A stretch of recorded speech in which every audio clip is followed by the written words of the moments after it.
മാംഗല്യം. രചന അവതരണം നന്ദു കൃഷ്ണ. എന്നിട്ടെന്താ?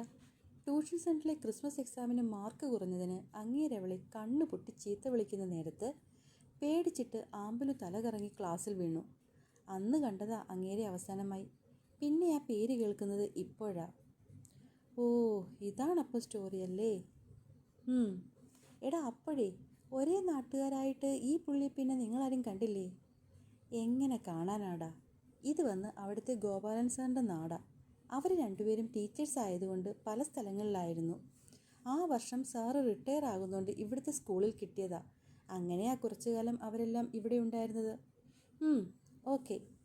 അങ്ങനെ സാറ് റിട്ടയർ ആയതും അവർ പിന്നെ ടീച്ചറിന് ജോലിയുള്ള സ്കൂളിൻ്റെ അവിടത്തേക്കെങ്ങാണ്ട് പോയി. ഇങ്ങേര് വേറെന്തോ പഠിക്കാനോ.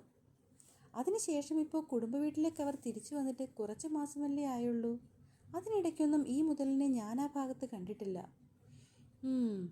അപ്പോൾ സംഗതി സീരിയസ് ആണല്ലോ. ആസിഫ് ദീർഘമായി ഒന്ന് നിശ്വസിച്ചു. ഏറെക്കുറെ. എങ്കിൽ നീ എഴുന്നേക്ക്, നമുക്ക് അവരുടെ അടുത്തേക്ക് പോകാം എന്ന് പറഞ്ഞുകൊണ്ട് രണ്ടുപേരും അവരെ തിരക്കിയിറങ്ങി. കൂടുതലൊന്നും തിരിഞ്ഞു നടക്കാതെ സ്റ്റെപ്പിലിരുന്ന് പദം പറയുന്നവൾക്കടുത്തായി അവരും പോയിരുന്നു. എന്തായി? ചുണ്ടനക്കി നൗഫൽ രമുവിനോട് ചോദിച്ചതും അവൾ ഒരു കാര്യവുമില്ലെന്ന മട്ടിൽ തലയാട്ടി. എൻ്റെ ആമ്പലു, പണ്ടെങ്ങാണ്ട് നടന്ന ഏതോ ഒരു കാര്യത്തിൻ്റെ പുറത്ത് നീ ഇങ്ങനെ ടെൻഷനാവല്ലേ. അങ്ങേര് ചിലപ്പോൾ ഇപ്പോൾ അതൊന്നും ഓർക്കൊന്നും കൂടി കാണില്ല. അതുകൊണ്ട് നമുക്ക് എന്തായാലും അവിടേക്ക് ട്യൂഷനൊന്ന് പോയി നോക്കാം. നിങ്ങളുടെ അറിവിൽ വെച്ച് ഇപ്പോൾ ടീച്ചറും മാഷും മാത്രമല്ലേ അവിടെയുള്ളൂ. അപ്പോൾ പിന്നെ ഈ പേടിയൊന്നും വേണ്ടടി ആമ്പലേ. പക്ഷേ അത് അയാളുടെ വീടല്ലേ നൗഫലേ. എപ്പോഴാണെങ്കിലും ആളങ്ങോട്ട് വരില്ലേ. അപ്പോഴോ? അത് പിന്നെ വരുമ്പോഴല്ലേ. എൻ്റെ പൊന്നാമ്പലു, പഠിച്ചോനെ ഓർത്ത് നീ ഇങ്ങനെ എങ്ങാണ്ട് കിടക്കുന്ന വെള്ളപ്പൊക്കത്തിന് ഇപ്പോഴേ പാൻറ് പൊക്കി നിൽക്കല്ലേ. ആദ്യം അങ്ങേര് വരട്ടേന്ന്, പിന്നല്ലേ ബാക്കിയൊക്കെ. കൂട്ടുകാരിക്ക് കട്ട സപ്പോർട്ടിൽ അവളുടെ തോളിൽ പിടിച്ച് കുലുക്കി പറയുമ്പോൾ നൗഫലിൽ വല്ലാത്തൊരു ആത്മവിശ്വാസം ഉണ്ടായിരുന്നു. ഇത് തന്നെയാടാ കുറേ നേരമായി ഞാനും ഈ പൊട്ടിയോട് പറഞ്ഞു കൊടുക്കുന്നത്. പക്ഷെ എവിടെ കേൾക്കാൻ. രമു മുഖം വെട്ടിച്ചു. ദേ ആമ്പലു, ആവശ്യമില്ലാത്ത കാര്യത്തിനാണ് ഇപ്പോഴിങ്ങനെ കേട്ടോ. വൈകുന്നേരത്തെ ട്യൂഷൻ്റെ കാര്യം നമുക്കപ്പോൾ ആലോചിക്കാടി. ചുമ്മാ ശോകം കാണിച്ച് കുത്തിപ്പിടിച്ചിരിക്കാതെ എഴുന്നേറ്റ് വാ, ഇപ്പോൾ ബെല്ലടിക്കും. അത് തന്നെ, നീ എഴുന്നേറ്റ് വാ. വൈകുന്നേരം നമ്മൾ ട്യൂഷന് പോകുമ്പോൾ നമുക്ക് കൂട്ടിയിട്ട് ഇവന്മാരെ രണ്ടും കൂടെ കാണും. പിന്നെന്താ പേടിക്കാൻ, അല്ലേ? ഞങ്ങളോ? നൗഫലിന് മുന്നേ ആസിയുടെ സൗണ്ട് പൊങ്ങി. ആ, നിങ്ങൾ? എടി, അതിന് നിങ്ങൾ പോകുന്നിടത്തേക്ക് ഞങ്ങൾക്കെന്താ കാര്യം? അതുപോലെ ഞങ്ങളിപ്പോൾ ഓൾറെഡി MS പോകുന്നില്ലേ എന്നല്ല, പോയിരുന്നു. ദേ ചുമ്മാ രണ്ടും വളവള അടിക്കാതെ ഇന്നു മുതൽ മര്യാദയ്ക്ക് ഞങ്ങളുടെ കൂടെ ട്യൂഷന് വന്നോ. എടി, അത് ഒരു കാതുമില്ല. വരുന്നു എന്ന് പറഞ്ഞാൽ വരുന്നു, അത്രയേ ഉള്ളൂ. രമു, എന്താടാ, നിങ്ങളുടെ ബെസ്റ്റ് ഫ്രണ്ട് ആമ്പലിന് വേണ്ടി നിങ്ങൾക്ക് ഇത്രയും പോലും ചെയ്യാൻ പറ്റില്ലേ? പറ്റില്ലെങ്കിൽ വിട്ടേക്ക്. രണ്ടിൻ്റെയും മുഖത്ത് നോക്കി മാരക ഡയലോഗ് അടിച്ച് ആമ്പലിനെയും കൂട്ടി രമു ക്ലാസ്സിൽ കയറി. പട്ടിത്തെണ്ടി, ചാകാൻ പോയാലും നമ്മുടെ കൈയും കൂട്ടുപിടിച്ച് അവൾ പോകൂ. എടാ നൗഫി, ഇനി എന്ത് ചെയ്യുമെടാ? ഒന്നും ചെയ്യാനില്ല. വൈകിട്ട് ഒപ്പം പോവുക, അത്ര തന്നെ. ഇനിയിപ്പോൾ കൂടുതലൊന്നും ചെയ്യാനില്ല എന്നർത്ഥത്തിൽ അവൻ ഓരോന്ന് പിറുപിറുത്തുകൊണ്ട് അകത്തേക്ക് കയറി. വൈകുന്നേരം വീട്ടിലെത്തി കുറേ നേരം താങ്ങിത്തൂങ്ങി നിന്നാണ് ആമ്പലു റെഡിയായത്. എല്ലാ കാര്യത്തിനും ഇങ്ങനെ പയ്യപ്പമ്മി നിൽക്കുന്നുവെന്നും പറഞ്ഞ് മഞ്ജുമ്മയുടെ വഴക്ക് കേട്ടുകൊണ്ടാണ് അവസാനം അവൾ വീട്ടിൽ നിന്നൊരുങ്ങിയിറങ്ങിയത്. ഒരു പാവാടയും ബ്ലൗസുമായിരുന്നു അവളുടെ വേഷം. ആ നേരത്ത് തന്നെയാണ് നൗഫലും രമുവും വീട്ടിലെത്തിയത്. ഒത്തുനടന്നിടവഴി കഴിഞ്ഞതും അവിടെ ആസി അവരെയും കാത്തു നിൽപ്പുണ്ടായിരുന്നു. എല്ലാവരും കൂടി ഒരുമിച്ചാണ് അറക്കിലേക്ക് ചെന്ന് കയറിയത്. അത്യാവശ്യം വലിയൊരു പറമ്പിൽ ഒത്ത നടുക്കായി കാണുന്ന നാലുകെട്ട് മോഡലുള്ള വീട്ടിലേക്ക് കയറാൻ വേണ്ടി മുന്നിൽ വലിയൊരു ഗേറ്റുണ്ട്. അതിൻ്റെ ചെറിയ പാളിയിലൂടെ അവർ നാലുപേരും ഓരോരുത്തരായി അകത്തേക്ക് കയറി. ഇത്രയും നാള് മതിൽക്കെട്ടിന് പുറത്തുനിന്ന് മാത്രം കണ്ട വീട്ടിലേക്ക് കയറിയതും 4 പേരും അന്തിച്ചുപോയി. പുറത്തുനിന്ന് നോക്കുമ്പോൾ മാവും പ്ലാവും ഒക്കെ കാണാൻ പറ്റിയിരുന്നെങ്കിലും ഇത്രയും പൂക്കളും ചെടികളുമൊക്കെയുള്ളൊരിടമാണെന്ന് അവരാരും സ്വപ്നത്തിലും കണ്ടിരുന്നില്ല. നടപ്പാതയ്ക്ക് ഇരുവശവും 1000 വർണ്ണച്ചെടികൾ. ഇടതുഭാഗത്ത് വലിയൊരു ഗാർഡൻ തന്നെയുണ്ട്. അതിന് നടുക്കൽപ്പം വലിപ്പത്തിൽ സെറ്റ് ചെയ്ത കുളത്തിൽ നിറയെ താമരപ്പൂക്കൾ, അതും ചുവന്ന നിറത്തിൽ. ആമ്പലു അത് നോക്കി അവിടെ തന്നെ നിന്നുപോയി. ഇതേ സമയം ബാക്കി മൂന്നിൻ്റെയും കണ്ണുകൾ ഇപ്പുറത്തെ ഭാഗത്തായിരുന്നു. മാവും ലൗലോലിയും റംബൂട്ടാനും പാഷൻ ഫ്രൂട്ടും എന്ന് വേണ്ട 1000 മരങ്ങൾ, അതിൽ നിറയെ കായ്കളും. എടി, ഇവിടുത്തെ ട്യൂഷൻ ഫിക്സഡ്. ഒന്നുമല്ലെങ്കിലും ഇത്രയും സാധനം തിന്നു തീർക്കാനിവർക്ക് ആൾക്കാരെ ആവശ്യം വരില്ലേ? ആ ഛേദമില്ലാത്ത ഉപകാരം നമുക്ക് ചെയ്തു കൊടുത്തൂടെ? പിന്നില്ലേ, നമുക്കൊക്കെ നോക്കിക്കണ്ട് ചെയ്തു കൊടുക്കാം, നീ വിഷമിക്കാതെ. പറഞ്ഞുകൊണ്ട് തന്നെ മാവിൻ്റെ താഴത്തെ കൊമ്പിലെ കണ്ണിമാങ്ങ അവൾ എത്തിക്കുത്തി പറിച്ചു കഴിഞ്ഞു. ഇതേ സമയം ആമ്പലിൻ്റെ കണ്ണുകൾ കൂമ്പി തുടങ്ങിയ താമരമുട്ടുകളിലായിരുന്നു. ആ നേരത്താണ് മെല്ലെ ഒരു തെന്നൽ അവളെ തഴുകിപ്പോയത്. പെട്ടെന്ന് കിട്ടിയ വാസനയിൽ അവളുടെ ചുണ്ടുകൾ വിടർന്നു. ചുണ്ടുകളിൽ മന്ദഹാസം വിരിഞ്ഞു. അവളുടെ കണ്ണുകൾ ചുറ്റും പരതിയപ്പോൾ കണ്ടു പന്തലിച്ച് പടർന്നു നിൽക്കുന്ന മാവിലേക്ക് പിണഞ്ഞു കയറി പൂവിടർത്തി നിൽക്കുന്ന പിച്ചിമുട്ടുകളെ. അവൾ വേഗം തന്നെ അതിൻ്റെ ചുവട്ടിലെത്തി. കൈയെത്തി പറിക്കാൻ പാകത്തിന് നിൽക്കുന്ന 3-4 മുട്ടുകൾ അവൾ നുള്ളിയെടുത്തു. ഒപ്പം നിലത്ത് വീണ് കിടക്കുന്ന കുറച്ച് പൂക്കളെയും കയ്യിലെടുത്തു. കൈവെള്ളയിൽ പിടിച്ചിരിക്കുന്ന പൂക്കളെ വാസനിച്ചുകൊണ്ട് നിൽക്കുന്നവൾക്കരികിലേക്കാണ് അവർ മൂന്നും കൂടി ഓടിയെത്തിയത്. ആഹാ, നീ ഇവിടെ നിൽക്കുവാണോ? ഞങ്ങൾക്ക് ഇവിടെയൊക്കെ നിന്നെ നോക്കി. വാ, ടീച്ചർ വിളിക്കുന്നു. അത് കേട്ടതും പൂർണ്ണചന്ദ്രനെ പോലെ ഇരുന്ന ആ മുഖം ഒറ്റ നിമിഷം കൊണ്ട് വാടി. പേടിക്കാതെ കയറി വാ പെണ്ണേ, അവിടെ ആ ടീച്ചറല്ലാതെ വേറെ ആരുമില്ലെന്ന് തോന്നുന്നു. പറഞ്ഞുകൊണ്ട് അവളുടെ തോളിൽ പിടിച്ച് രമു വീടിനകത്തേക്ക് നടന്നു തുടങ്ങി. ആഹാ, എത്തിയല്ലോ ആള്. ഗോപേട്ട, ഇതാട്ടോ ഞാൻ പറയാറുള്ള ആമ്പലൂട്ടി. അകത്തേക്ക് കയറാൻ മടിച്ചു നിൽക്കുന്നവളെ ചേർത്ത് പിടിച്ചുകൊണ്ട് ലളിത ടീച്ചർ അതീവ സന്തോഷത്തോടെ തളത്തിലേക്ക് നടന്നു. എടാ ആസി, ഒന്ന് നോക്കിയേ, നമുക്കൊന്നും കിട്ടാത്ത VIP ട്രീറ്റ്മെൻറ്റിലല്ലേ ആ ടീച്ചർ നമ്മുടെ പേടിക്കുട്ടിയെ ആനയിച്ചുകൊണ്ട് വരുന്നതെന്ന്. ആന്നേ, ഇതെന്താപ്പോ കഥ? ആർക്കറിയാം. മുന്നിലിരുന്ന പഴംപൊരി ഒന്നുകൂടെ എടുത്ത് വായിലേക്ക് തിരികെ കയറ്റി രണ്ടുപേരുടെ ടീച്ചറിനെയും അവളെയും ഒപ്പം അവരെ പോലെ ഇതൊക്കെ കണ്ട് കിളിപോയി കൂടെ വരുന്ന രമുവിനെയും നോക്കി. ആമ്പലും ഏതാണ്ടൊക്കെ അവരുടെ അതേ അവസ്ഥയിലായിരുന്നു. പേടിച്ച് വിളറിക്കൊണ്ടാണ് അവളുടെയും നടപ്പ്. പക്ഷേ ഉള്ളിലേക്ക് കാലെടുത്ത് വെച്ചതും AC-യിൽ കാല് വെക്കും പോലെ തണുപ്പ് ഉള്ളംകാലിൽ നിന്നും നെറുക് വരെ അരിച്ചു കയറി. ആ കുളിർ നൽകിയ ഉണർവിൽ ആമ്പലിൻ്റെ മനസ്സ് തണുത്തു. മിഴികളിലെ വിഷാദം മെല്ലെ പുഞ്ചിരിയായി വഴിമാറി. എന്താ സുഖം! ഇതെന്താ ടീച്ചറെ ഈ വീടിനുള്ളിൽ ഇത്രയും തണുപ്പ്? രമു ചുറ്റുമൊന്ന് നോക്കി. ഇനിയിപ്പോൾ AC എങ്ങാനുമാണോ എന്നുള്ള സംശയത്തിൽ. അത് പിന്നെ പഴയ വീടല്ലേ രമ്യ, മച്ചൊക്കെ തടിയില്ല ഉണ്ടാക്കിയേക്കുന്നേ. പിന്നെ ഈ തറയും അന്നത്തെ ആൾക്കാരുടെ കരവിരുതാ. ചുവരുണ്ടാക്കിയത് വെട്ടുകല്ലുകൊണ്ടാ. അതുകൊണ്ട് പുറത്തിന് എത്ര ചൂടാണെങ്കിലും ഉള്ളിൽ എപ്പോഴും തണുപ്പാകും. AC-യുടെ ഒന്നും ആവശ്യമേ വരില്ല. പിന്നെ ഈ ഇടനാഴിയിലൂടെ കയറുന്നിടത്ത് ഒരു മുറിയുണ്ട്. ആ മുറിക്ക് പുറത്താണ് നമ്മുടെ വടക്ക് ഭാഗത്തെ മാവിൻ തോട്ടം. അതുകൊണ്ട് തന്നെ ഈ വീട്ടിലെ ഏറ്റവും തണുപ്പുള്ള മുറി അതാണ്.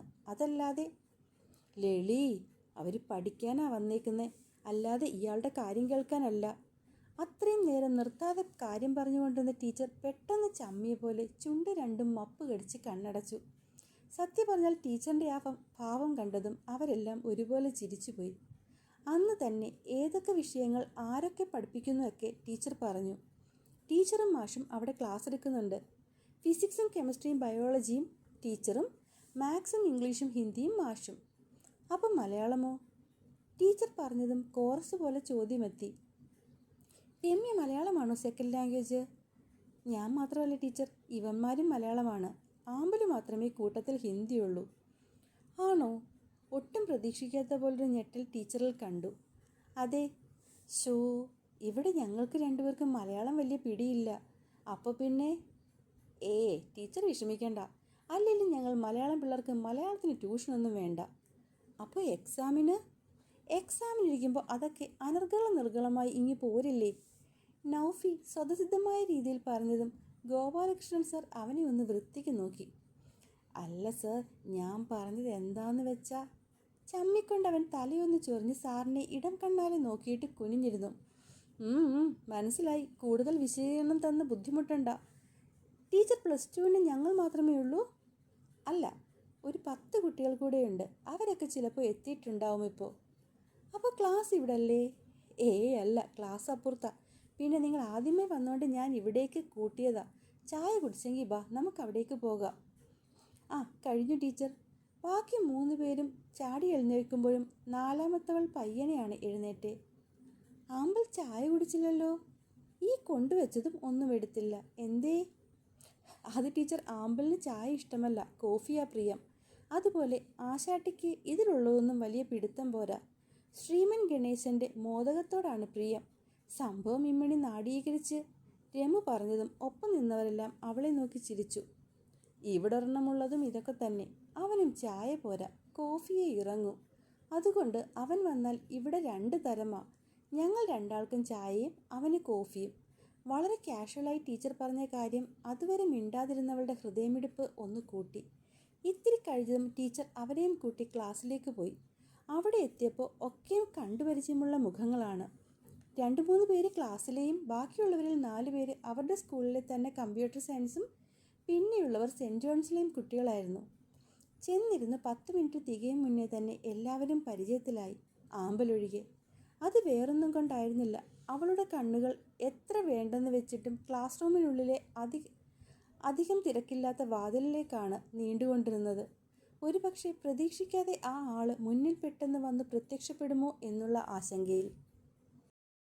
രസമായി മുടിയാകെ പാതി കട്ടിലിലും തലയിലും കവിഞ്ഞ് നിലത്തേക്കുമൊക്കെ വീണ് കിടക്കുമ്പോഴും ചിന്തകളിൽ മുഴുവനും ദേഷ്യം വരുമ്പോൾ മേൽചുണ്ടിനറ്റത്തെ മീശ കടിച്ചു പിടിച്ച് മൂക്കിൻ തുമ്പ് ചുവന്നിട്ട് കണ്ണ് ചുരുക്കി പിടിച്ച് ആമ്പൽ എന്ന് മുഴുവനും വിളിക്കാതെ പാതി കടിച്ചു പിടിച്ച് ഇടത് കൈയിലെ തള്ളവിരൽ അങ്ങേയറ്റത്തെ കുഞ്ഞുവിരൽ അമർത്തി ഞെക്കി ദേഷ്യമടക്കാൻ ശ്രമിച്ച് പരാജയപ്പെട്ട് മുഖം വെട്ടിച്ച് കണ്ണുകൾ മാറ്റുന്നൊരു ഓർമ്മയിൽ മാത്രമായിരുന്നു.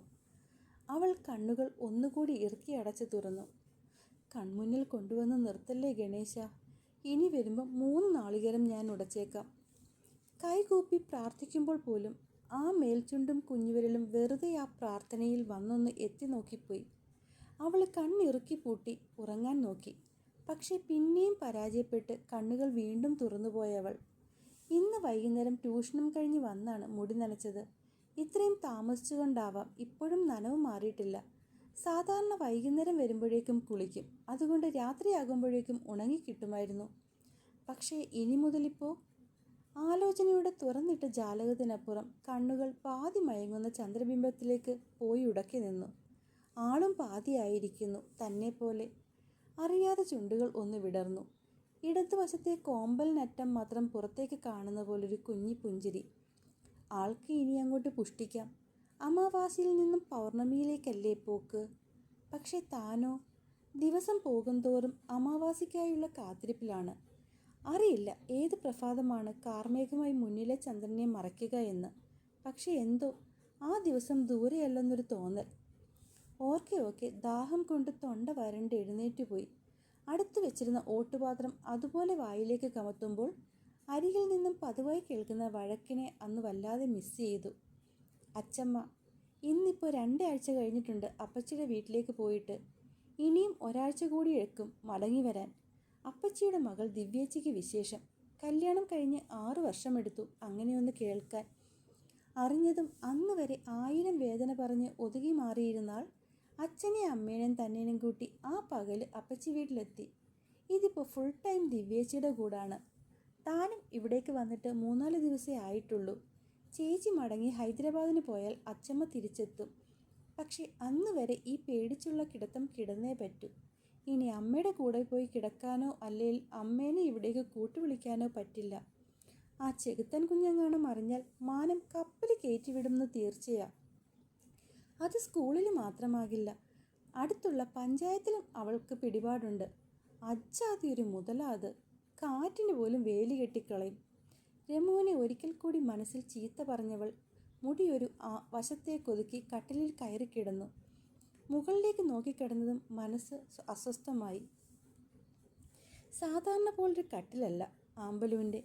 പഴയ തറവാട്ടിലൊക്കെ കാണും പോലെ 4 കാലുകൾ തന്നെ മുകളിലേക്ക് പോയി ചതുരത്തിൽ ഇഴകൾ വിട്ട് പണിഞ്ഞിരിക്കുന്ന പോലത്തെ കട്ടിൽ. അതിൽ ഏറെക്കാലം കൊതുകിൻ്റെ വല കൊണ്ട് മൂടിക്കിടക്കുകയായിരുന്നു. ചേച്ചിയുടെ കല്യാണം കഴിഞ്ഞ സമയത്താണ് ഒരിക്കൽ ചേട്ടൻ ഡൽഹിയിൽ പോയിട്ട് വന്നപ്പോൾ നക്ഷത്രങ്ങൾ തൂക്കിയിടുന്ന പോലത്തെ നീണ്ട മാലകൾ കൊണ്ടുവന്നത്. അന്നത് കണ്ടപ്പോഴുണ്ടായ സന്തോഷം. ചേച്ചിയിൽ നിന്നറിഞ്ഞ തൻ്റെ പേടിയെ ഇല്ലാതാക്കും പോലെ പപ്പേട്ടനാണ് ആ വലയൊക്കെ അഴിച്ചു മാറ്റി അവിടെ ആദ്യം നക്ഷത്രങ്ങൾ തൂക്കിയിട്ടത്. പിന്നെ അവിടെ അവർക്കൊപ്പം ഡ്രീം ക്യാച്ചർ വന്നു. പിന്നെയും കാലങ്ങൾ പോയപ്പോൾ കൂടിച്ചേരാൻ വിൻചാമും എത്തി. ചെറിയ കാറ്റിൽ പോലും സംഗീതം വീട്ടുന്ന കുഞ്ഞുമണികൾ. ആദ്യമൊക്കെ ഇതെല്ലാം അച്ചമ്മയ്ക്ക് ഇഷ്ടക്കേട് തന്നെയായിരുന്നു. പക്ഷേ ഇപ്പോൾ ആൾക്കും ഇതൊക്കെ പരിചയമായി. എപ്പോഴോ കുഞ്ഞൊരിഷ്ടവും.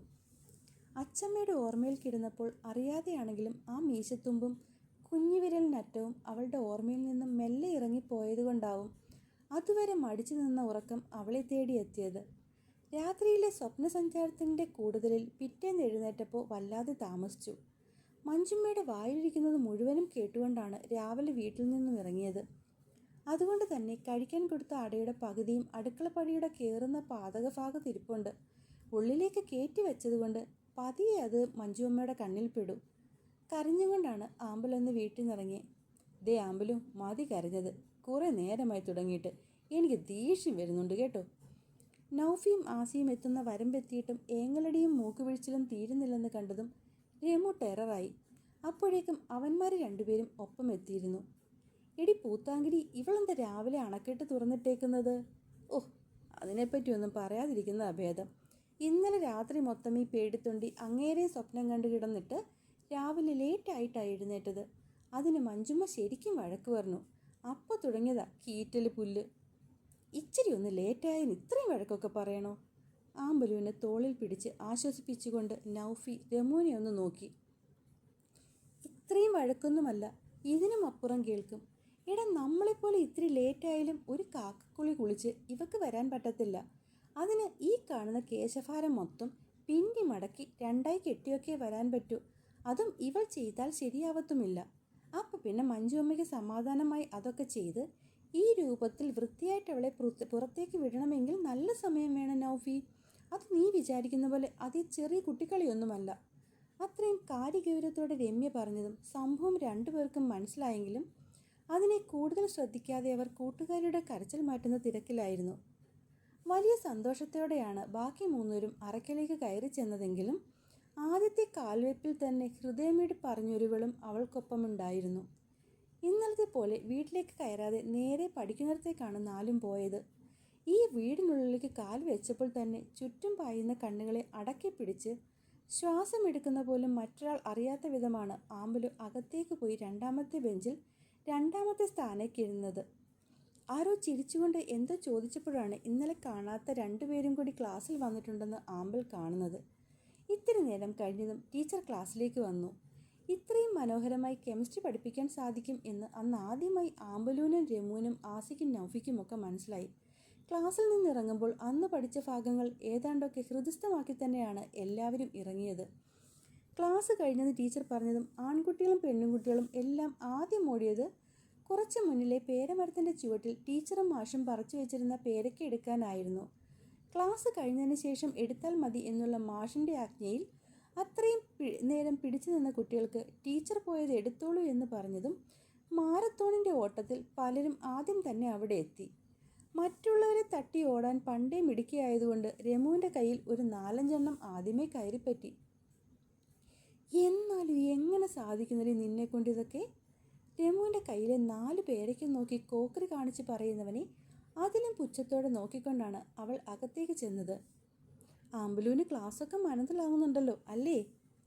അവർക്കൊപ്പം പായാതെ രമുവിൻ്റെയും നൗഫിയുടെയും ആസിയുടെയും ബാഗ് താങ്ങിപ്പിടിച്ചിറങ്ങുന്നവരോട് ലത ടീച്ചർ ചോദിച്ചു. നിറഞ്ഞ പുഞ്ചിരിയോടെ കിട്ടിയ ആ തലയാട്ട് ടീച്ചറിനെയും സന്തോഷിപ്പിച്ചു. വൈകുന്നേരം സ്കൂളിൽ നിന്ന് നേരിട്ട് ഇങ്ങോട്ട് വരുമോ അതോ വീട്ടിൽ പോയിട്ടോ? നേരിട്ട് ഇങ്ങോട്ട് വരുന്നതായിരുന്നു നല്ലത് അല്ലേടി രമു? പക്ഷേ അങ്ങനെ വന്നാൽ ടീച്ചറെ വല്ലാതെ വിശന്നായിരിക്കും ഞങ്ങൾ വരുന്നത്. അപ്പോൾ പിന്നെ ഞങ്ങളുടെ വിശപ്പടക്കേണ്ട ജോലി ടീച്ചറിനുള്ളതാണ്. ഒരു വല്ലാത്ത ചിരിയോടെ നൗഫി തലയും ചൊറിഞ്ഞ് ടീച്ചറിനോട് പറഞ്ഞതും ടീച്ചർ അവൻ്റെ ചെവിക്കൊന്ന് കിഴുക്കി പുറത്തൊന്ന് തട്ടിവിട്ടു. സ്കൂളിലും ആദ്യത്തെ ദിവസം വളരെ നന്നായി തന്നെ കഴിഞ്ഞുപോയി. ബാക്കി എല്ലാ സബ്ജക്റ്റിനും ടീച്ചേഴ്സ് ഉണ്ടെങ്കിലും ഫിസിക്സ് തൽക്കാലം കെമിസ്ട്രി ടീച്ചറെ തന്നെ എടുക്കാൻ തീരുമാനമായി. ഇടി, ഈ എൽസ മിസ് തന്നെ ഫിസിക്സും കെമിസ്ട്രിയും എടുത്താൽ അതിൻ്റെ അർത്ഥം ടീച്ചർ പറഞ്ഞ പോലെ പുതിയ സാർ വരുന്നില്ല എന്നല്ലേ? എന്തേലും ആകട്ടെ രമു, ടീച്ചർ നന്നായിട്ടല്ലേ പഠിപ്പിക്കുന്നത്. ഇനിയിപ്പോൾ ഇവിടെ എന്തെങ്കിലും പോരായ്മയുണ്ടെങ്കിൽ തന്നെ ലളിത ടീച്ചറിൻ്റെ ക്ലാസ്സിലിരിക്കുമ്പോൾ ഒക്കെ ആയിക്കോളും. അതുകൊണ്ട് നീ ചുമ്മാതിരുന്ന് ടെൻഷൻ അടിക്കണ്ട. ആഹാ, ഇതിപ്പോൾ കൊള്ളാലോ. ലളിത ടീച്ചറിൻ്റെ അവിടെ ക്ലാസ്സിന് പോകണ്ട പോകണ്ട എന്ന് പറഞ്ഞ് കീറിക്കൊണ്ടിരുന്നവൾ തന്നെ ഇന്നിപ്പം ടീച്ചറിൻ്റെ സ്തുതി പാടുന്നു. എന്തൊക്കെ കണ്ടാൽ മരിക്കാൻ പറ്റുമോ എൻ്റെ ശിവനേ. ഇത്തിരി നീട്ടി കളിയാക്കി രമു ചിരിച്ചതും കൈത്തുടയിൽ നുള്ളി വീണിരുന്നു. തുടങ്ങി പിശാശ്. കൈയൊന്നൊഴിഞ്ഞ് പെണ്ണ് തിരിച്ചെന്തെങ്കിലും ചെയ്യുന്ന മുന്നേ തന്നെ അടുത്ത സർ ക്ലാസ്സിൽ കയറിയിരുന്നു. അന്ന് വൈകുന്നേരവും പേടിയോടെയാണ് ആമ്പൽ അവിടേക്ക് പോയത്.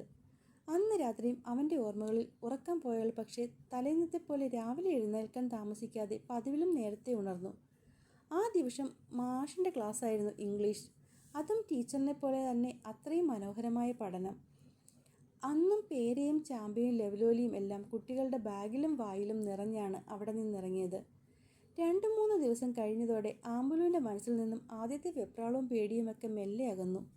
ഇപ്പോഴാ വീട്ടിലേക്ക് കാലെടുത്ത് വെക്കുമ്പോൾ അവൾക്ക് ആദ്യം തോന്നിയ പോലെ ഹൃദയം ഒരു നിമിഷം മിടിക്കാൻ മറക്കുന്നു എന്നൊരു തോന്നലൊന്നും വരാറില്ല.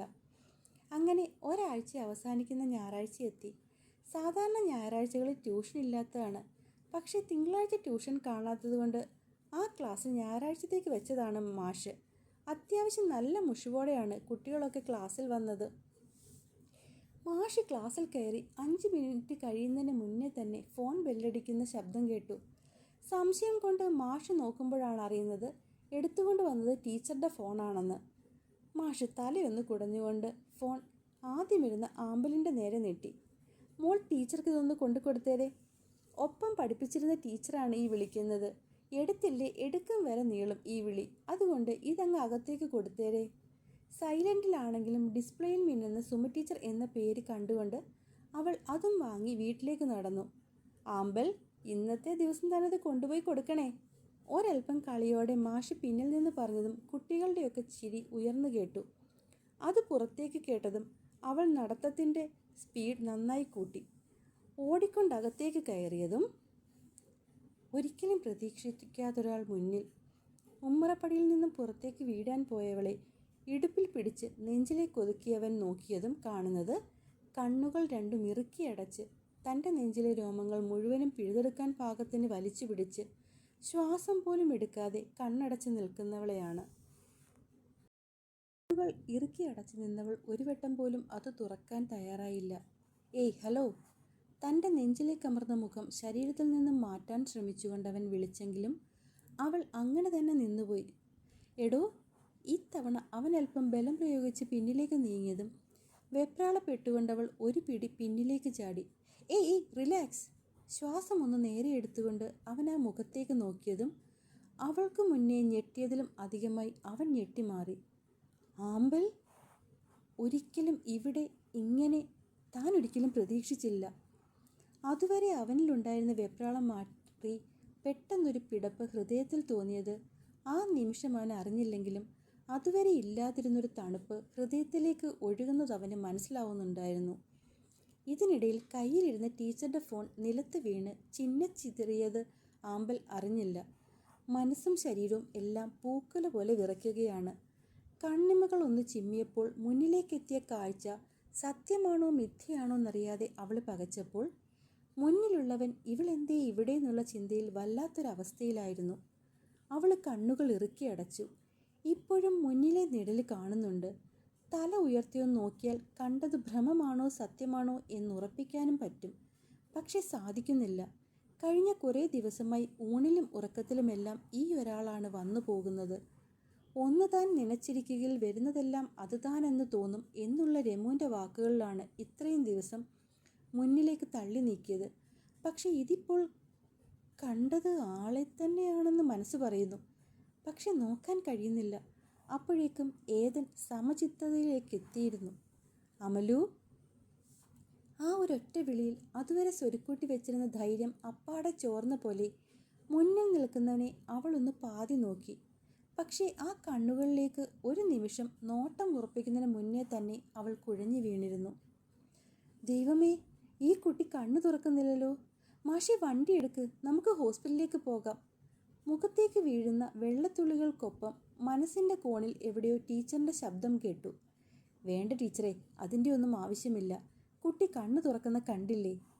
പരൽമീനിനെ പോലെ പായുന്ന കണ്ണുകൾ ബോധത്തിലേക്ക് എത്തുമ്പോൾ വ്യക്തമായി കേട്ടത് അതായിരുന്നു. താൻ കണ്ണു തുറന്നു എന്ന് കണ്ടതും ചുറ്റും നിന്നവരുടെ എല്ലാവരുടെയും ദീർഘനിശ്വാസം പോകുന്ന ശബ്ദം കേട്ടിരുന്നു. ആമ്പലു, എന്തടി, എന്താ നിനക്ക് പെട്ടെന്ന് പറ്റിയേ? തൻ്റെ അടുത്തിരുന്നവൾ വെപ്രാളം പിടിച്ച് ചോദിക്കുമ്പോൾ അതിനൊരു ഉത്തരവും കൊടുക്കാതെ തൻ്റെ കണ്ണ് ചുറ്റും പായുകയായിരുന്നു. ഇല്ല, എവിടെയും കാണുന്നില്ല. ഇനി കണ്ടത് സ്വപ്നമാകുമോ? പേടിയാണോ വെപ്രാളമാണോ എന്നറിയാതെ അവൾ രമുവിനെ നോക്കി സോഫയിൽ നേരെ ഇരിക്കാൻ ശ്രമിച്ചു. നീ എന്തിനാടി ഇത്രയും വെപ്രാളപ്പെടുന്നേ? വയ്യേ നിനക്ക്? പേടി തട്ടിയ പോലുള്ള അവളുടെ മുഖവും ചുറ്റിലും പായുന്ന കണ്ണുകളും കണ്ടതോടെ രമുവിനും എന്തൊക്കെയോ സംശയം തോന്നി. ഒന്നടങ്ങടി, അല്ലെങ്കിൽ ആ പെണ്ണ് പേടിച്ചിരിക്കുകയാണെന്ന് തോന്നുന്നു. അതിൻ്റെ ഇടയ്ക്ക് അവളുടെ ഒരു ചോദ്യോത്തര പങ്ക്തി. രമുവിൻ്റെ പിന്നിൽ ഇത്തിരി ആയത്തിൽ അടിച്ചുകൊണ്ട് നൗഫി ഒച്ച കുറച്ചെങ്കിലും ദേഷ്യത്തോടെ പറഞ്ഞു. എന്താ മോളെ, എന്താ പറ്റിയത്? ലളിത ടീച്ചർ അടുത്തിരുന്ന് ചോദിച്ചെങ്കിലും ഒന്നുമില്ലെന്നുള്ള അർത്ഥത്തിൽ ഒരു തലയാട്ടൽ മാത്രമായിരുന്നു മറുപടി. എന്തുപറ്റി? ഒന്നും കഴിക്കാതെയാണോ കുഞ്ഞ് വീട്ടിൽ നിന്ന് വന്നേ? അത്രയും വാത്സല്യത്തോടെ ആ മുഖത്ത് തടവിക്കൊണ്ട് ടീച്ചർ ചോദിച്ചതും അവളൊന്നും മിണ്ടിയില്ല. ആ, അതാണ് കാര്യം. സോഫയിൽ നിന്നും എഴുന്നേറ്റ് ഇടുപ്പിൽ കൈ കുത്തിക്കൊണ്ട് ദേഷ്യത്തോടെ രമു ആമ്പലിനെ നോക്കി. എന്ത് കാര്യം? എന്താണെന്ന് വെച്ചാൽ മനുഷ്യന് മനസ്സിലാകുന്ന വിധത്തിൽ പറയടി. ഇത്തവണ ഉച്ചത്തിൽ തന്നെ നൗഫിയുടെ ശബ്ദം എല്ലാവരും കേട്ടു. ഓ, ഇന്നേ ഏകാദശിയാണ്. ആയമ്മയ്ക്ക് അതിൻ്റെ വ്രതമുണ്ട്. പച്ച വെള്ളം പോലും കുടിച്ചു കാണില്ല. അതാകും നിന്ന നിൽപ്പിൽ ചക്ക വെട്ടിയിട്ട പോലെ രണ്ട് തുണ്ടമായി വീണുപോയത്. പല്ല് ഞെരിച്ച് പിടിച്ച് രമു നോക്കിയതും ബാക്കി രണ്ടെണ്ണവും അതേ ഭാവത്തിൽ തന്നെ ആമ്പലിനെ നോക്കി. മോൾക്ക് നോമ്പുണ്ടോ? മാഷിൻ്റെ ചോദ്യത്തിന് കണ്ണുകൾ താഴ്ത്തി തലയൊന്നാട്ടി. വന്നതും നിന്നതും ഒക്കെ കൊള്ളാം. ടീച്ചറിനെയും കൂടി നോക്കി.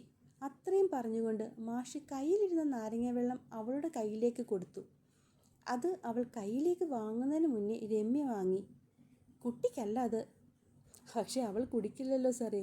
അവൾക്കിനി വിളക്ക് വെച്ചാൽ മാത്രമേ എന്തോ കുടിക്കാനും കഴിക്കാനും ഒക്കെ പറ്റത്തുള്ളൂ എന്നാണ് തോന്നുന്നത്. അല്ലേടി? ഉറപ്പിക്കാൻ ഒന്നുകൂടി ചോദിച്ചതും അതിനും കിട്ടി അതുപോലെ ഒരു തലയാട്ട്. ആട്ടി ആട്ടി മിക്കവാറും ഇതാ പടലിയിൽ നിന്നും പറഞ്ഞു പോകാതിരുന്നാൽ കൊള്ളാം. ദേഷ്യത്തോടെ കടുപ്പിച്ച് നൗഫിയും ആസിയും രമും ഒക്കെ തന്നെ പിന്നെയും പലതും പറയുമ്പോഴും അവിടെ കണ്ണുകൾക്കൊപ്പം മനസ്സും ആ അകത്തളത്തിൽ പലവട്ടം ഒരു മുഖം മാത്രം തേടി അലഞ്ഞു. അവസാനം നിരാശയോടെ തല കുമ്പിട്ടിരുന്നതും പുറത്തുനിന്ന് ആരോ വിളിക്കുന്ന പോലെ തോന്നി. ശബ്ദം ഒന്നുകൂടെ അടുത്തേക്ക് വന്നതും മനസ്സിലായി അച്ഛനാണെന്ന്. ഇരുന്നിടത്തു നിന്നും ചാടിപ്പിടഞ്ഞെഴുന്നേറ്റു. പതിയെ അച്ഛൻ ഇങ്ങോട്ട് തന്നെയാണ് വരുന്നേ. അച്ഛൻ എന്താ ഇവിടെ? തല കറങ്ങി വീഴുമ്പോൾ ആലോചിക്കണമായിരുന്നു വീട്ടുകാരെ വിളിച്ചു വരുത്തുമെന്ന്.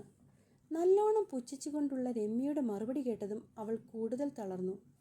എന്താ മോളെ, എന്താ പറ്റിയേ? വല്ലപ്പോഴും മാത്രം കിട്ടുന്ന അരുമയോടുള്ള പിടുത്തത്തിൽ അച്ഛൻ്റെ നെഞ്ചിലേക്ക് ഒതുങ്ങിച്ചേർന്ന് നിന്നവൾ. പൊതുവെ ഗൗരവക്കാരനായ അശോകൻ വല്ലപ്പോഴും മാത്രമാണ് ഇത്രയും സ്നേഹത്തോടെ ഒരു ചേർത്തുപിടിക്കലൊക്കെ നടത്തുന്നത്. നോമ്പ് പിടിച്ചിട്ടാണോ കുഞ്ഞിന് തല കറങ്ങിയത്? അച്ഛൻ അന്നേ പറഞ്ഞതല്ലേ അച്ഛമ്മയുടെയും അമ്മയുടെയും ഓരോ കാട്ടിക്കൂട്ടൽ കണ്ട് ഇതിൻ്റെ ഒന്നും പുറകെ പോകണ്ടാന്ന്. പട്ടിണി ഇരുന്ന് ദൈവത്തെ സ്നേഹിക്കണമെന്നൊന്നും ഒരു ദൈവവും പറഞ്ഞിട്ടില്ല. അത് പറഞ്ഞാൽ നിന്റെ അച്ഛമ്മയ്ക്കും മനസ്സിലാവില്ല, അമ്മയ്ക്കും. ഇപ്പം പിന്നെ നീയും കൂടിയായി. വഴക്ക് പറയും പോലെയാണ് പറയുന്നതെങ്കിലും ആ ശബ്ദത്തിലെ വ്യത്യാസം അവൾക്ക് ആവോളം അറിയാൻ കഴിയുന്നുണ്ടായിരുന്നു. ഇതൊന്നും ഇവരോട് പറഞ്ഞിട്ട് കാര്യമില്ല അശോക. ഇവരുടെയൊക്കെ വിചാരം കുറേ പട്ടിണി കിടക്കുമ്പോൾ ദൈവം നേരിട്ട് മുന്നിലേക്ക് വരുമെന്നാ.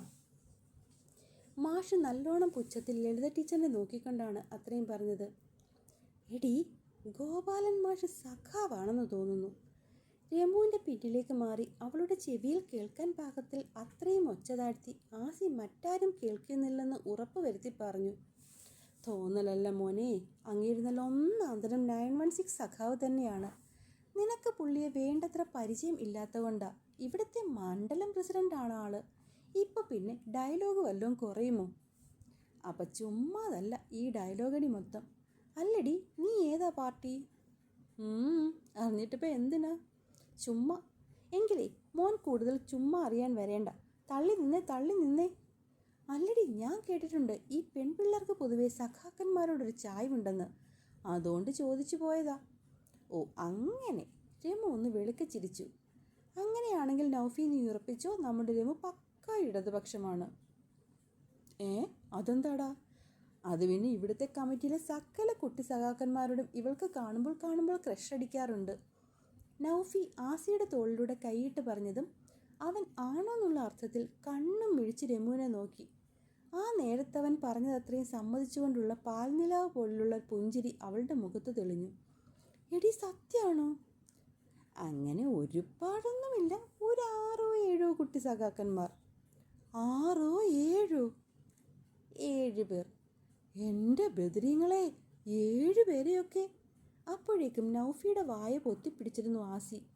എടാ, അതിന് നീ എന്തിനാ ഇങ്ങനെ എക്സ്പ്രഷൻ ഇട്ട് മരിക്കുന്നേ? ഒരേ സമയം 7 അല്ല 70 പേരെ വരെ ഞാൻ വായി നോക്കും. അതിൻ്റെ അർത്ഥം അത്രയും പേരെ ഞാൻ കയറി പ്രേമിക്കുന്നൊന്നുമല്ല. ചുമ്മാ ഭംഗിയുള്ളതിനെ കാണുമ്പോൾ നോക്കി നിൽക്കുന്നു, അത്രയും മാത്രം. നീ കേട്ടിട്ടില്ലേ ലാലേട്ടൻ പറഞ്ഞത്? എന്ത്? സൗന്ദര്യം അത് ആസ്വദിക്കാൻ വേണ്ടിയുള്ളതാണെന്ന്.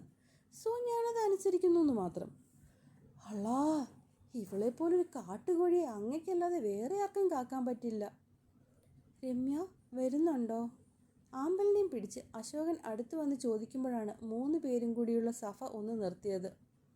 ഇല്ല മാമ, മാമൻ പൊക്കോ, ഞാൻ നടന്നു വന്നോളാം. ക്ലാസ് കഴിഞ്ഞെങ്കിലും മാമൻ്റെ കൂടെ പോയാൽ നഷ്ടമാവുന്ന പേരയ്ക്കയും മാങ്ങയും ഒക്കെ ആലോചിച്ചപ്പോൾ അവൾ നൈസായി അങ്ങൂരി. അവൾ ഒപ്പം വരുന്നില്ല എന്ന് കേട്ടതും ആമ്പലുവിൻ്റെ മുഖം മാറി. അച്ഛൻ കാറും എടുത്താവും വന്നിട്ടുണ്ടാവുക. പോകുന്ന വഴിയിൽ എവിടെയെങ്കിലും പിന്നിരുന്ന് താൻ കണ്ടതൊക്കെ അവളോട് പറയണം എന്ന് കരുതിയതാണ് ഒറ്റ നിമിഷം കൊണ്ട് അവൾ വരുന്നില്ല എന്ന് കേട്ടതും വഴിമുടങ്ങിയത്. രമു വാടി. മുന്നിൽ നിൽക്കുന്ന അച്ഛനെ നോക്കി അവൾ പയ്യെ വിളിച്ചു. ചുന്ദരി ഇന്ന് കാറിൻ്റെ ഒക്കെ പൊക്കോ, എനിക്ക് എൻ്റെ നടരാജൻ വണ്ടിയാണ് ഇഷ്ടം. ദുഷ്ട, ടീച്ചർ തരാമെന്ന് പറഞ്ഞ ആ പേരയ്ക്ക് വേണ്ടിയല്ലേ നീ ഇപ്പോൾ വരാത്തേ? മനസ്സിലായില്ലേ?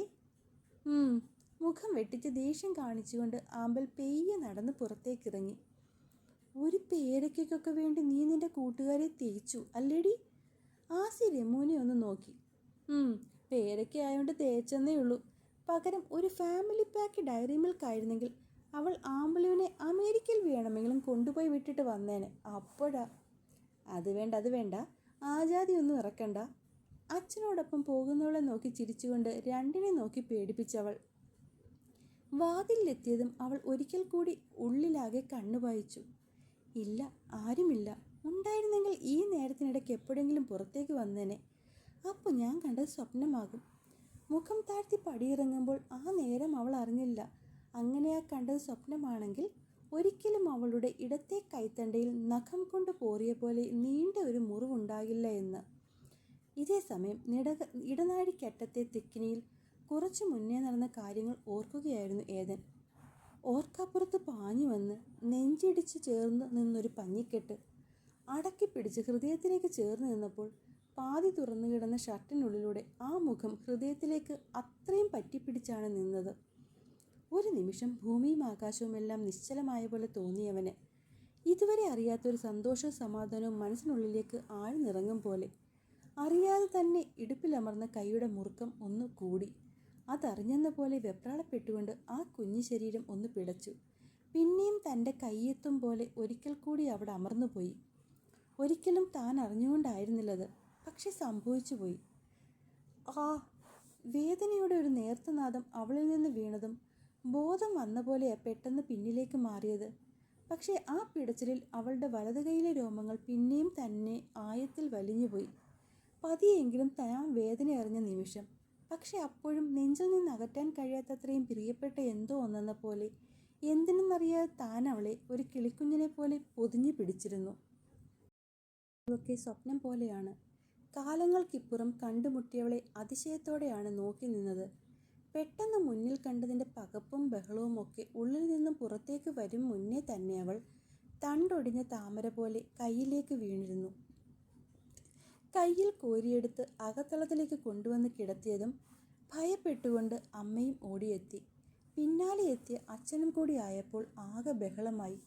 തന്നെ കണ്ട് ഭയന്നിട്ടാണോ അവൾ വീണതെന്ന ചിന്ത വന്നതും പിന്നെ അവിടെ നിൽക്കാൻ തോന്നിയില്ല. അങ്ങനെയാണ് ഓടി മുറിയിലേക്ക് വന്ന് കയറിയത്. ഈ നേരം വരെ പുറത്തു നടക്കുന്ന കാര്യങ്ങളിലായിരുന്നു ചെവി മുഴുവനും. ഇതിനിടയിൽ വാരണാസി ഇൻസ്റ്റിറ്റ്യൂട്ടിൽ നിന്ന് ഫോണും വന്നു. എല്ലാം ഒന്ന് കഴിഞ്ഞ് പുറത്തിറങ്ങുമ്പോൾ കണ്ടു ആളും ആരവും വിട്ട അമ്പലപ്പറമ്പ് പോലെ കിടക്കുന്നു അകത്തളം. ഇത്രയും ബഹളം നടക്കുമ്പോൾ നീ എവിടേക്കാ ഏതു പോയത്? അടുത്തെത്തി മടിയിലേക്ക് ചാഞ്ഞ മകൻ്റെ മുടിയിഴകളിലൂടെ വിരലുകൾ കോതുമ്പോൾ ലളിത ടീച്ചറിൻ്റെ സ്വരത്തിൽ പരിഭവം നല്ലോണം ഉണ്ടായിരുന്നു. യൂണിവേഴ്സിറ്റിയിൽ നിന്നും വന്ന ഫോണായിരുന്നു അമ്മേ. അറ്റൻഡ് ചെയ്യാതെ നടപ്പില്ലായിരുന്നു. അതാ ഞാൻ പുറത്തേക്ക് ഇറങ്ങാഞ്ഞത്. എന്തിനിപ്പോൾ അവർ വിളിക്കാൻ? PhD ചെയ്യുന്നതിനെപ്പറ്റി അവിടെ തിരക്കിയിരുന്നു. അതിനെപ്പറ്റി പറയാൻ സുബോധ് സാർ വിളിച്ചതാണ്. അപ്പോൾ അതിൻ്റെ അർത്ഥം? ടീച്ചറിൻ്റെ കൈകൾ നിശ്ചലമാക്കിക്കൊണ്ട് അവൻ്റെ കണ്ണിലേക്ക് നോക്കിയായിരുന്നു ആ ചോദ്യം. അതിന് പ്രത്യേകിച്ച് ഒരർത്ഥവുമില്ല. അമ്മ കൈ മുടക്കാതെ അങ്ങനെ തന്നെ ചെയ്തേ. വിരലുകളെ പിന്നെയും മുടിയിലേക്ക് കൊണ്ടുവച്ചുകൊണ്ടവൻ കുറുമ്പോടെ ചിരിച്ചു. യദു, ആ ഇത്തവണയും അമ്മയെ പറ്റിക്കാനാണോ? പറ്റിക്കാനോ? അതും എൻ്റെ അമ്മേ. പിന്നെന്താ ഈ PhDയും വാരാണസിയും ഒക്കെ? ഒന്നുമില്ലെൻ്റെ കൊച്ചേ. വെറുതെ അമ്മ ഓരോന്ന് ആലോചിച്ച് വിഷമിക്കണ്ട കേട്ടോ. അമ്മയ്ക്കൊപ്പം ഇവിടെ ഞാൻ ഉണ്ടാകുമെന്ന് വാക്ക് തന്നിട്ടുണ്ടെങ്കിൽ ഇവിടെ ഞാൻ കാണും. അതുപോലെ എൻ്റെ ലളിത കൊച്ചിന്. സൈഡിലേക്ക് ചരിഞ്ഞു കിടന്നവൻ തലയൊന്നുയർത്തി മുകളിലേക്ക് നോക്കിക്കൊണ്ട് അമ്മയുടെ മൂക്കിൻ തുമ്പിലൊന്ന് തട്ടിവിട്ടു. അതും മതി. വാക്കാൽ അങ്ങനെയൊക്കെ പറഞ്ഞെങ്കിലും ഏതോ ഒരു വിഷമം ടീച്ചറിൻ്റെ ഉള്ളിൽ തട്ടി. അല്ലമ്മേ, ആ കുട്ടി അത് പോയോ? തളർന്നു വീണവളെ ഓർമ്മയിലെടുത്തുകൊണ്ടവൻ എഴുന്നേറ്റ് നേരെ ഇരുന്ന് അമ്മയോട് ചോദിച്ചു. ഇന്ന് ആ കുട്ടിക്കും ഏകാദശി വ്രതമുണ്ടെന്ന്. അതിൻ്റെയാവും ശരീരം ക്ഷീണിച്ചത്. അതുകൊണ്ട് അച്ഛനെ കൂട്ടി പറഞ്ഞു വിട്ടു. പിന്നെ അമ്മ പറഞ്ഞത് കൊച്ചു കുട്ടികൾക്ക് ട്യൂഷനുണ്ടെന്നല്ലേ? ഇവരൊക്കെ വലുതല്ലേ? ഇതുവരെ 10 വരെയുള്ള കുട്ടികളെ ഉണ്ടായിരുന്നുള്ളൂ. ഈ വർഷം വലിയ കുട്ടികൾ വന്നു ചേർന്നത്. ഞങ്ങൾ രണ്ടും വെറുതെ ഇരിക്കുകയല്ലേ ഏതു? കുട്ടികൾ അടുത്തുള്ളത് എന്തൊരു സന്തോഷമാണെന്നോ. അതിപ്പം എന്നേക്കാളും കൂടുതൽ നിൻ്റെ അച്ഛനാണ് ഹാപ്പി. ഈ 10 വരെയുള്ള കുട്ടികളെ പഠിപ്പിക്കുമ്പോൾ മാഷിനെ പഠിപ്പിക്കുന്ന ഒരു തോന്നൽ വരുന്നില്ല എന്നായിരുന്നു പരാതി. ഇതിപ്പോൾ ഇവർ വന്നപ്പോൾ എന്നേക്കാൾ കൂടുതൽ ഇൻട്രസ്റ്റ് മാഷിനാണ്. ഇതിനിടയിൽ ഒരുപാട് തവണ രമ്യയും ആസിയും ഗംഗയും ഒക്കെ ടീച്ചറിൻ്റെ സംസാരത്തിൽ വന്നുപോയി. ഇടയ്ക്ക് എപ്പോഴും 1-2 തവണ ആമ്പലും. അമ്മ ഇങ്ങനെ ചിരിയോടെ പറയുന്ന ഓരോ വാക്കും വളരെ കൗതുകത്തോടെയാണ് ഏതൻ കേട്ടുകൊണ്ടിരുന്നത്. അവിടെ പഠിക്കുന്ന ഓരോ കുട്ടികളുടെയും കുറുമ്പും കുസൃതിയും ആവോളം പറയാനുണ്ടായിരുന്നു ടീച്ചറിന്. ആമ്പലിൻ്റെ കാര്യം പറയുമ്പോൾ വല്ലാത്തൊരു അരുമ അവളോടുണ്ടെന്ന് ഈ നേരം കൊണ്ട് ഏതന് മനസ്സിലായി. ഒട്ടും കുറുമ്പും വാശിയുമൊന്നുമില്ലാത്ത ഒരു പാവം കുട്ടിയാ. കൂടെ നടക്കുന്ന വാലുകളുടെ കുരുത്തക്കേട് കണ്ട് ചിരിക്കാനല്ലാതെ മറ്റൊന്നും അറിയില്ല. ഇതിനപ്പുറം ഒരു വാക്കുപോലും അവളെ കേൾക്കാതെ വന്നപ്പോൾ ഏതൻ പയ്യേനെ പിന്നാലെ സോഫയിലേക്ക് ചാരി. കഴിഞ്ഞില്ലേ നിൻ്റെ അമ്മയുടെ പഴംപുരാണം? കേൾക്കാൻ ഒരാളുണ്ടെങ്കിൽ പിന്നെ വധമാണ്. അതിപ്പം വലിയവർ തന്നെ വേണമെന്നില്ല. പഠിപ്പിക്കുന്ന കുട്ടികളായാലും ടീച്ചർ ഹാപ്പിയാ അല്ലേ ടീച്ചറേ? മാഷ് അങ്ങനെ കൂടുതൽ കളിയാക്കിയൊന്നും വേണ്ട. ഇതല്ല, ഇനി അത്രയ്ക്ക് വലിയ ദണ്ണമാണെങ്കിൽ ഒരു കാര്യം ചെയ്യൂ. ഇവരെയൊക്കെ പറഞ്ഞു വിട്ടിട്ട് മാഷ് എന്നെ കേട്ടാൽ മതി. എന്തേ പറ്റുമോ? അയ്യോ, ആളെ വിട്. ഞാനൊന്നും പറഞ്ഞിട്ടുമില്ല, ടീച്ചറൊന്നും കേട്ടിട്ടുമില്ല. തീർന്നില്ലേ? കൈയും തൊഴുതുകൊണ്ട് മാഷ് അകത്തേക്ക് കയറിയതും ടീച്ചറിൻ്റെ മുഖം പിണക്കം കൊണ്ട് വീർത്തിരുന്നു. എൻ്റെ അമ്മ പിണങ്ങിയോ? വേണ്ട, നീയും അച്ഛൻ പറയുന്നത് കേട്ട് ചിരിച്ചുകൊണ്ട് നിൽപ്പല്ലായിരുന്നോ? ഞാനോ? എപ്പോ? ഒന്ന് പോയേമ്മേ. അല്ലേലും ഞാൻ എൻ്റെ അമ്മയെ കളിയാക്കുമോ?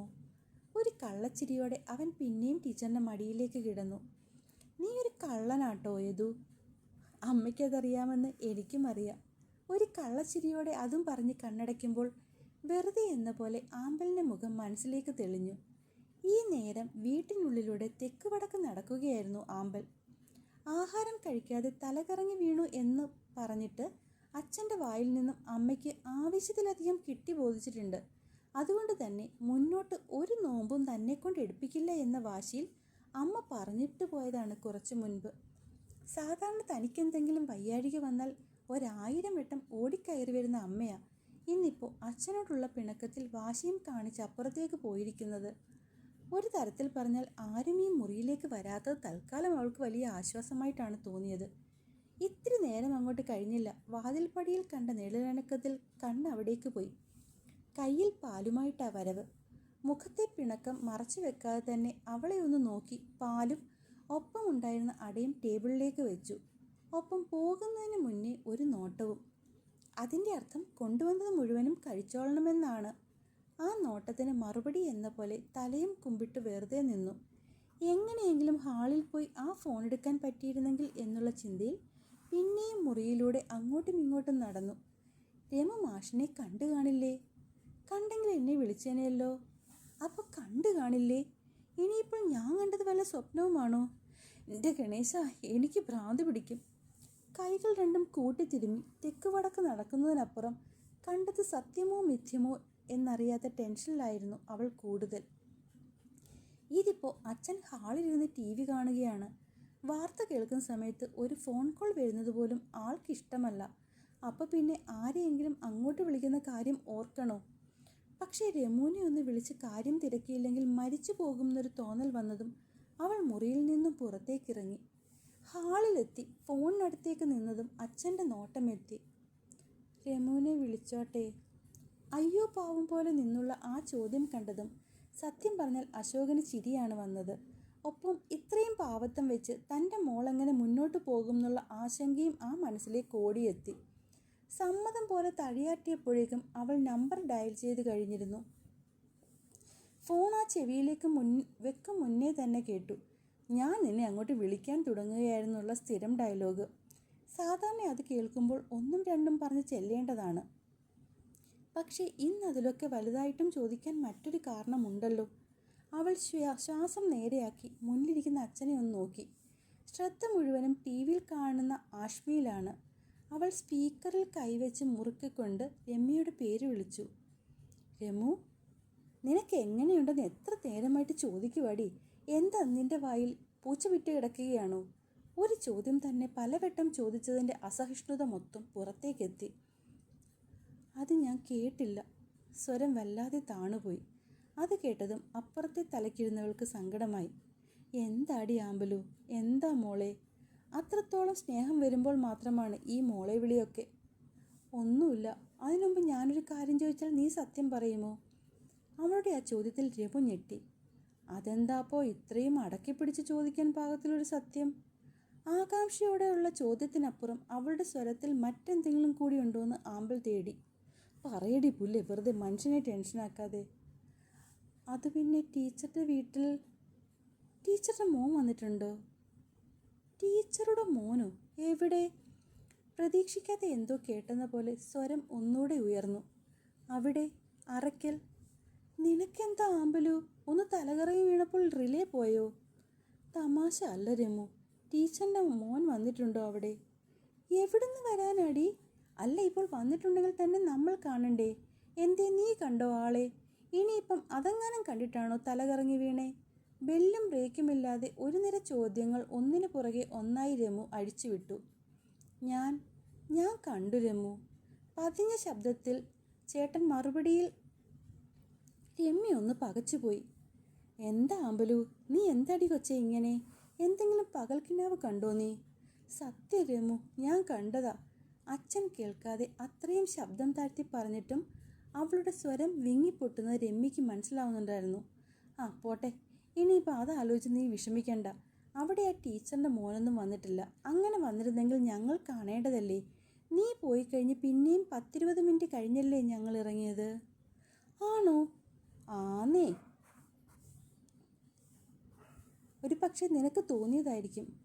അങ്ങനെ ആകുമോ രമു? അങ്ങനെയേ ആവും. ചുമ്മാ വേണ്ടാത്ത